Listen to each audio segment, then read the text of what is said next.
You're listening to Welcome to Eloma, a podcast for highly ambitious dreamers who get shit done. I'm your host, Kylie Peters. This is a space where we talk about the intersection of purpose-driven business and conscious leadership.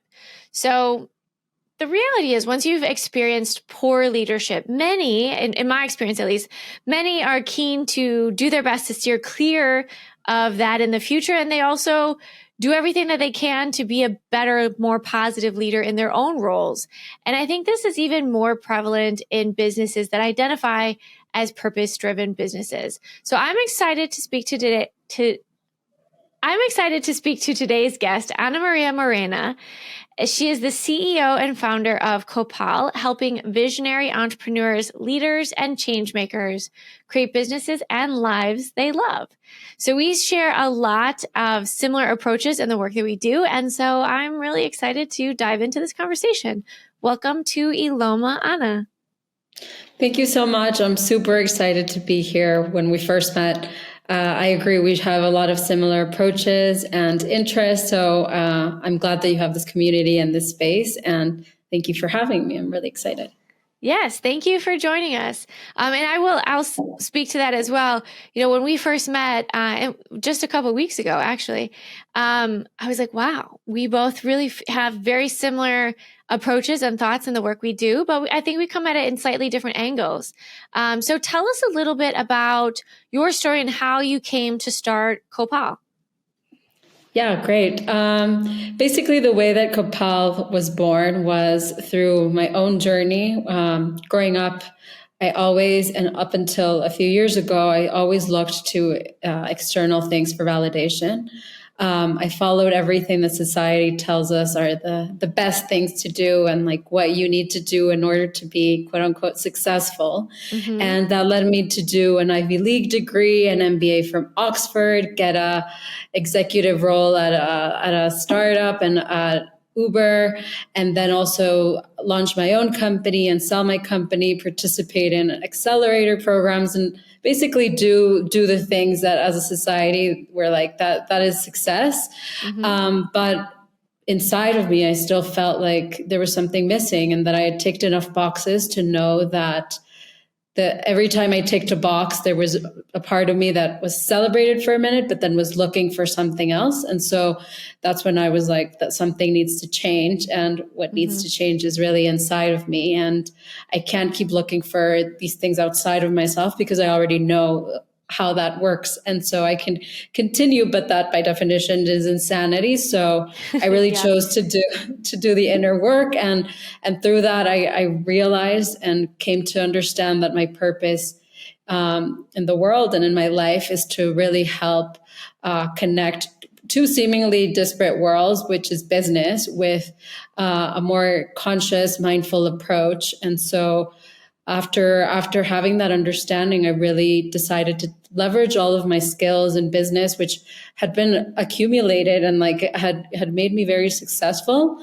So I didn't want to throw that out, and like it is a part of me, but also do it in a way that felt more like truly me. And so now with Copal, we're helping entrepreneurs, leaders, change makers create businesses that feel authentically them, and that support them in creating lives that are also authentically theirs. And not everyone's path, that's what I believed initially, not everyone's path needs to look a certain way. What success means to one person can be very different for what success means to someone else. So for me, it's really defining what success is for each individual, both in business and in their life, and then helping them realize that and realize that vision. Because I think that every one of us has these gifts that we came to the world to bring. And so it's combining all of those things, even when they seem like they're really random and different and like they can't be conjugated in a way that makes any sense based on what's already out there. I think that's actually where the magic is. And like, how could we help more people do that conjugation in a way that's uniquely them and that can bring more of their gifts to the world and then can support more people? Yeah. I mean, honestly, like Ana Maria, we have such similar approaches. I want to take a second because I know you have the Copal Method, right? Yes. So we have created what we call the DNA of success, and we believe that you need to define success for yourself and then align your business accordingly. So we have a 4-step plan that's significance, energy, leadership, and fact, oh my gosh, in facts. That's what it is. So we talk about defining your personal purpose, figuring out how to spend your time and energy, leading yourself through what you want and how to make it happen. And then what are the facts? What do you know? What do you need to know? What resources, dollars do you need? And when we do that on the business side of things too, and then we ensure that alignment. So I'm just curious, could you share a little bit about the Copal method? And I'd love to I'm just curious to see how they line up or where those differentiations are. Yeah, great. The Copal method is really a 3-step method. The first one is kind of a dissolution. It's really getting really raw and like real with where you're at in your life. How do you feel about each and every area of your life? Yeah. What's working, what's not working, and like it's like a really like raw process of like being honest of like where you're at, because I think that that's the first step, and like being like super hyper aware of like what's working, what's not, and what needs to change. Then the second step is the creative act, so that this is where you start dreaming of like what you want to create and what you can offer, and like what is your vision and what's exciting. And then in the third, it's the offering act, so then putting it all together into something that you can bring to the world. And through that process, it's a combination of both business strategy and like very detailed business strategy for like how from marketing to finance to operations to product to speaking to your customers, but also like this other part, which is more of like the inner work of making sure that the business strategies align with that inner work. Because we truly believe that you can have the best strategies, and I've seen companies have the best talent, the best like access to unlimited funds, the best strategies, everything you could possibly want. But then if you have a leader that's like really focused on perfectionism and micromanaging and controlling everything, or so you're feeling like an imposter, or you really are doubting yourself, then those strategies aren't gonna be enough to make you successful. And then likewise, you can have the best energy and the best intentions and the most desire and feel super passionate about your passion and your ideas. But if you don't have a clear roadmap of how to bring that out to the world in a way that is also going to resonate with customers, and they're going to want to buy your products, and you're offering something that is important to them, then I think that there's a misalignment there. So the process is that 3-step process. And throughout those 3 stages, we combine the business strategies with the inner work. Yes. Yeah, I think we have, again, very similar approaches. We go about it in slightly different ways. But I think one of the things that I found so interesting in our initial conversation, and we just kind of touched on it a little bit right now too, I think we both very much focus, not obviously on the inner work, but mindset and energy come up for me. And I feel like that's similar to you too. How does that play? How do you capture that? Because I know you've done some additional like wellness type of work, and you weave that into some of the things that you do too, right? Yes, absolutely. Yeah. So the inner work or mindset, I think it's all connected. It's basically like making sure that you're aware of like your stories, the things that are limiting you, the what's basically shaping your identity and blocking you from being a creator. And making sure that like you dissolve those things so that you can create from your authentic self and from a place of power and like your true purpose. So yeah, as I mentioned, I had this trajectory of like a really long career in business, but throughout my last few years in the corporate world, I also started doing a lot of deep work on myself and a lot of different wellness practices, everything that I could come across, especially because I live in Mexico, and in Mexico we have access to like breathwork, hypnosis, like temazcales, like a range of things. So I really tried all of the breathwork practices you could possibly, or wellness practices you could possibly imagine. And through that experience, I came to start to see the shifts in myself of like moving from like a super hyper achieving perfectionist to like seeing how I could take some of the strengths of being a perfectionist to like, and also looking at the limitations of when that was like blocking me from actually creating. So, from my own journey, I think I've now developed in the Copal Method a way that we can help create those shifts in a way that's not by trial and error as I had to experience, but really like taking what I know works because I've lived that path and I've seen it work and I've seen the shifts in myself and how I'm creating. Of course, I'm not perfect. I'm still human. We're still evolving. But now after seeing it in myself, seeing it with clients, it's really a refined method of how to make people transform from perfectionist, controlling, overworking, overwhelmed, stressed to feeling more easeful, connected, clear, and excited about what they're doing. Because I think that there's no point in creating these businesses if you're not going to do that from that place. So it's really that process, and some of the techniques we use vary throughout the process, but they include anything from regressions to like getting you back to the initial points of trauma or where the stories were formed. So it's really looking at the stories and the lens through which you're seeing the world, to nervous system regulation, which I think is really important. We think is really important and a core part of the Copal Method, because everything lies in our nervous system, and our ability to be able to respond and not react in adversity lies at the heart of the nervous system. So nervous system regulation, breath work, a lot of like mindset shifts. So all of these techniques are, as I mentioned, combining the business strategy with the mindset, the inner work, the energy, to make sure that you dissolve the identities that are blocking you from creating from your full potential. Yeah. I have this theory that the majority of entrepreneurs I know, I feel like they have started businesses to help someone like them, however they define that, go through something that they went through, and they're trying to make it easier, better, less painful.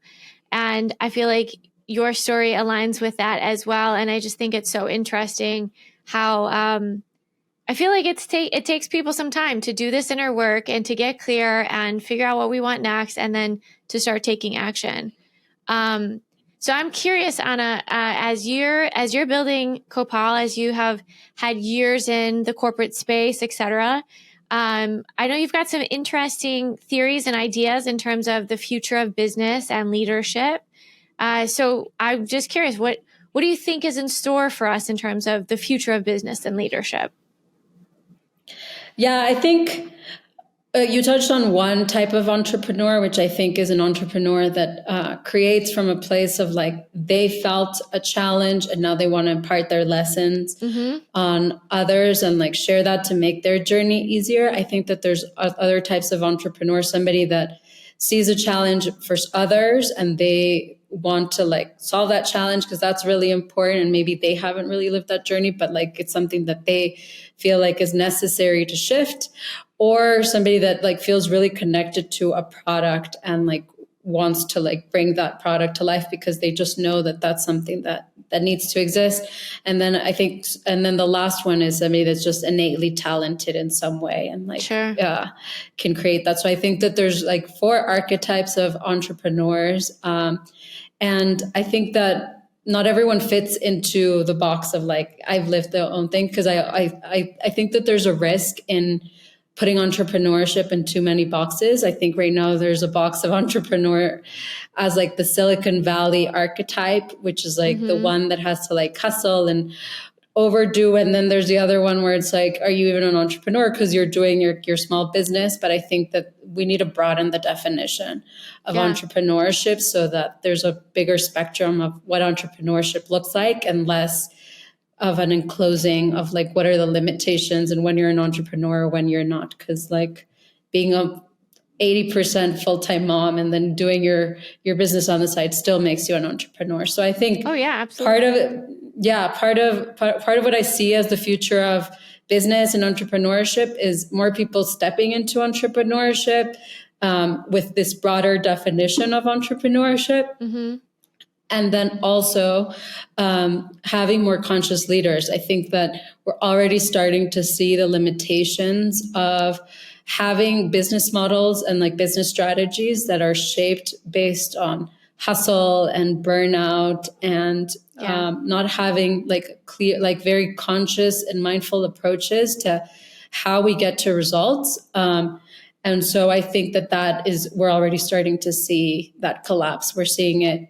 I mean, I worked in the tech industry. That's my background. And we're already seeing it there, which was meant to be, excuse me, like the mecca of where we were caring for people in the workplace more. So I think that paradigm of like overworking, hustling, burnout is that the cusp of ending. We're already seeing that shift, and more people being like, "There's no way. I'm not going to subscribe to that, and I can't do that anymore." So I think that is leading to the emergence of more conscious entrepreneurs and leaders that want to do it differently. And by that, I don't mean that now we're just going to focus on mindset and not look to create incredible results and unreasonable results, but I think do it in a way that also makes us feel good and makes us feel creative and makes us feel excited. And I think and I know that both are possible because I've seen it in my own journey and all with like over 100 entrepreneurs and leaders that we've worked with and are creating that on their own. Mm-hmm. Yeah. So as you're talking about conscious leadership, for anybody listening who maybe has never heard this term before, can you tell us a little bit more about what that means or how you're defining it, and then how we can maybe start activating that more so in our own lives? Yeah, I think conscious leadership is really like a mindful approach to leadership where you are leading your teams to amazing results, but you're doing it like in a way that you're caring for their wellness and not just what you're doing, but how you're doing it and how you're getting to those results and how people feel throughout that process and how people are engaged throughout that process. So I think that the difference between just normal leadership and mindful leadership, I think, really lies in the how, and also in our ability to not operate from power structures that are outdated of like, I'm the leader and you need to just follow what I say. But I think it's a more collaborative, symbiotic relationship of like co-creating with the people that are in your team and leading from that place that you're setting the vision, but you're also setting the structures to allow for the team to operate in a harmonious way that everyone is doing their part and bringing their gifts and feeling like they can be creative and collaborate and participate, and not that they're just following orders. That paradigm of authoritarianism is also shifting, and like people want to feel like what they bring is important, and so it's making everyone have that authority and self-responsibility within a team. Yeah, I completely agree. One term that we've been tossing around quite a bit is entrepreneurship, and helping to build the team within an organization to take over some additional business skill sets and that ownership mindset. And I feel like that kind of parlays a little bit into what you're talking about too, is really empowering your team. I mean, we take a very people first approach in everything that we do too. And I think that leaders, to your point, who don't embrace that are going to start to see some really serious ramifications as we continue to move forward, because I think people's expectations are shifting, and what they ask of their employers is, to be more human. Yeah, absolutely. I was just reading a report by the World Economic Forum where they were saying that, especially with the advent of like technologies like AI, that's really going to like shift, like, because a lot of what we needed, like the harder skills are still going to be important, but they're also going to be replaceable. And so what is uniquely in the realm of like a leader or even a human is this ability to like relate and empathize and have compassion and co-create. And so those skills and these softer skills are just going to increasingly become more important. And I think the leaders that are able to adjust and adapt and recognize that that shift is happening are going to be much better positioned to lead more teams in the future and to succeed. Lead more teams. And I think also I would assume higher retention rates because, you know, you find a great leader and you feel important and valued in the work that you do, as long as like you're financially compensated and all the things, you know, you're not necessarily making moves. You know, it's oftentimes with people, you hear all these reports and studies that show that the number one reason people leave is because of bad managers. So let's all just be better, kinder leaders. And so I think we'll solve a lot of problems.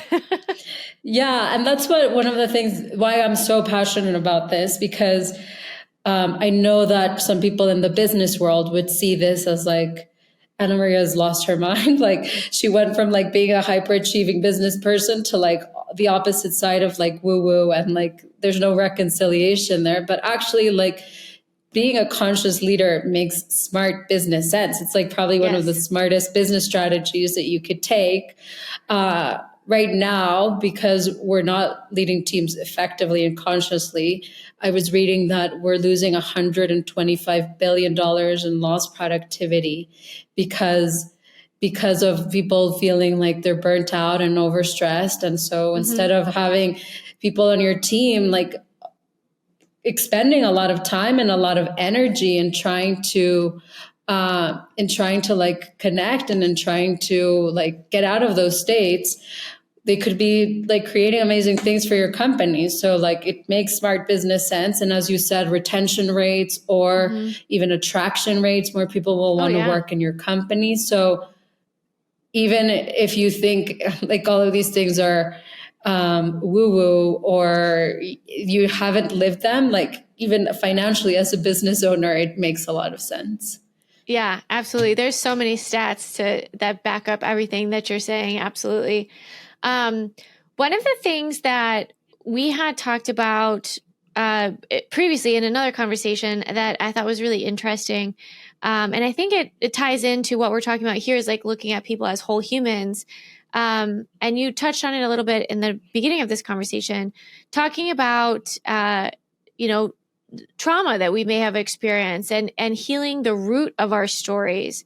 Can you tell us more about what you mean when you're talking about how to address that trauma, heal the root of your stories, especially for entrepreneurs as they look at building their businesses?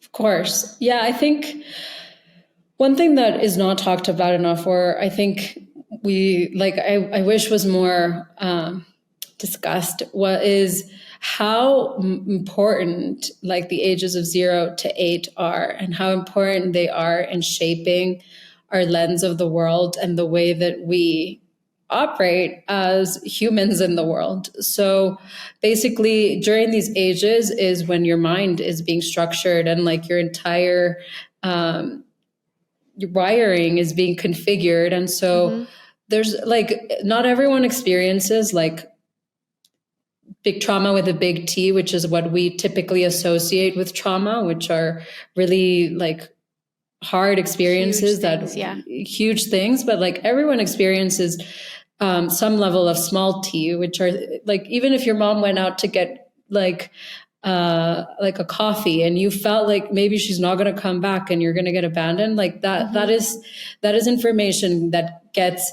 like stored in your nervous system, that gets stored in the way that your mind analyzes things. And so a lot of the way that now as adults we see the world is informed by how that was configured in those early ages. And so by having that understanding, we can then see that when we're reacting and overreacting to situations, what we're actually triggering is those either big T or small t traumas that we experienced when we were younger. And that knowledge is really helpful, because then when we're experiencing it, we can have more tools to understand that maybe the situation that we're experiencing we're not just reacting to the situation right in front of us, we're reacting to an experience that we've been carrying for a long time in our nervous system. So I think that's the first step in dissolving, like how we react to situations. And so then we can start responding to situations and being able to like take steps back when we get aroused, and like we're like that trauma gets reawakened because we get triggered by that situation. But instead we can kind of take a step back, because we already know how certain situations, because of how we were configured during those years, are what affect us. Maybe for some of us, that's when we feel like somebody's not listening to us, or for some of us, it's when we feel like your voice doesn't matter, or like you're not worthy, or you're a bad person, or you're not respected. Like we all have our version of our stories, but they were shaped by those ages, and just like they were shaped, we could also change them. And so understanding the root of the traumas and of your stories can be really useful, so that as you're now operating as an adult, you're not responding to that situation like that you experienced as a child, but instead you're responding as your adult self, and coming at it from a different place. And every time you do that, you start dissolving. You start dissolving like the charge and like the trigger, and you can even get rid of it. So I think that that's really important and key to also leading from a very different place. Yeah, I love that. That concept kind of got brought up in, I was reading a book by Dr. Benjamin Hardy called Be Your Future Self Now, I think. And he talked about the traumas that we've experienced, and by understanding the root of them, we can then choose to take action and use them for good. And I think they call it positive or positive traumatic growth. Maybe that's what it's called. But I thought it was really interesting, and I appreciate that there was like a title for it of like, hey, do the work. Again, we go back to like, you have to do the inner work, right? You have to do the inner work, get curious, create space to be uncomfortable and sit in those spaces, and then take ownership and do something with it, right? You can choose to make it into a positive thing. You can choose to let it like control you, or you can choose to let it inform. So I think I agree with you. I think that's so important. You're doing, and I think that, go ahead. I think that touches on an important part of conscious leadership too, which is self-responsibility. And perfect. As a conscious leader, I think it's key to own those triggers, to own those reactions, and to take self-responsibility for how you are creating and like what you're creating in your life. Because often we find ourselves in like victim mode, and like, oh, that employee didn't do this, or this manager didn't do that, or like, how could they not? But then it's like shifting that to notice like, okay, like what is it in myself that I need to like take responsibility for? So all of these responses and all of these reactions and everything that's happening, like everyone is not you, but like every single person is 100% responsible for them. So I think that that's a key element of conscious leadership as well. No, I think that's a great call out. Thank you there you go. Tying that back up, a little bow on top. Perfect. Ana, I know you're working on some really fun things. Do you want to share a little bit about what you're working on right now, or what you're most excited about? Yes, I'm really excited right now because I think with Copal, we've already seen like the amazing results with the entrepreneurs and with the people that we're working with. So I'm excited to just start spreading that more with more people, so that they could create businesses and lives that they're excited about. We're really focused on 101 now, but later this year we're going to start launching a course that's kind of like a business school for entrepreneurs that want to launch and scale their businesses, and then also looking to create a mastermind for people that want to connect through this journey, which can sometimes be kind of like a lonely one. So it's having more of these spaces for community. So I'm really excited and energized by these things that we're creating. Yeah, I love that. Again, yeah, we have very similar paths, and I just think it's lovely that there's more people out there taking this approach to helping entrepreneurs. Okay, I have 2 final questions for you. What impact do you want to make on the world, or what legacy do you want to leave? I think that's a great question. I think it's really shifting what we define as business. I think it's taking the things that really work in business because they're so amazing and have the potential to create incredible change, but also harnessing that power to create more impact in the world and to help people create lives that are impactful as well, in whatever way we define that individually. So I think it's really shifting that paradigm of what is business. Yeah, I love that. And now, as you've lived a lot of life and you've been in the entrepreneurial world for a while, what would you say is your greatest insight or discovery about both life and entrepreneurship?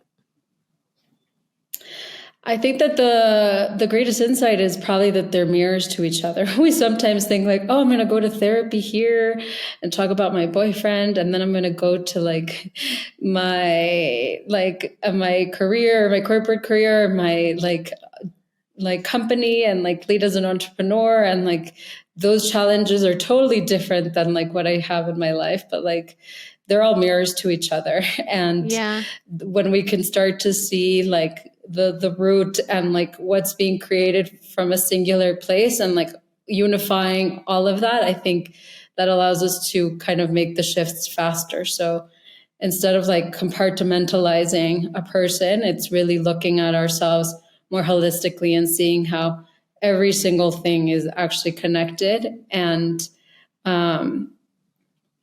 because it's connected, then one shift can shift every other area of our life. I love it. And I agree. I love that. Ana Maria, thank you so much for joining us today. For people who want to learn more about you, where can they find more about you? Great. You can follow us at _Copal on Instagram or www.thecopal.com on the website. Awesome. All right. Well, thank you very much for joining us, Ana. And for those listening, please don't forget to leave a review wherever you're listening, and go ahead and sign up for our newsletter at rixnewsletter.com. Ana, thank you again. Kylie, thank you so much. It's such a pleasure. And I think you're embodying what we just spoke about, because we could be like, oh, we're doing the same thing, we can't talk. But actually, it's more about collaborating and figuring out how we can create together. So thank you for having me. Thank you for being here. To continue learning how to better build your business and make your vision a reality, subscribe to the Welcome to Eloma email list at welcometoeloma.com.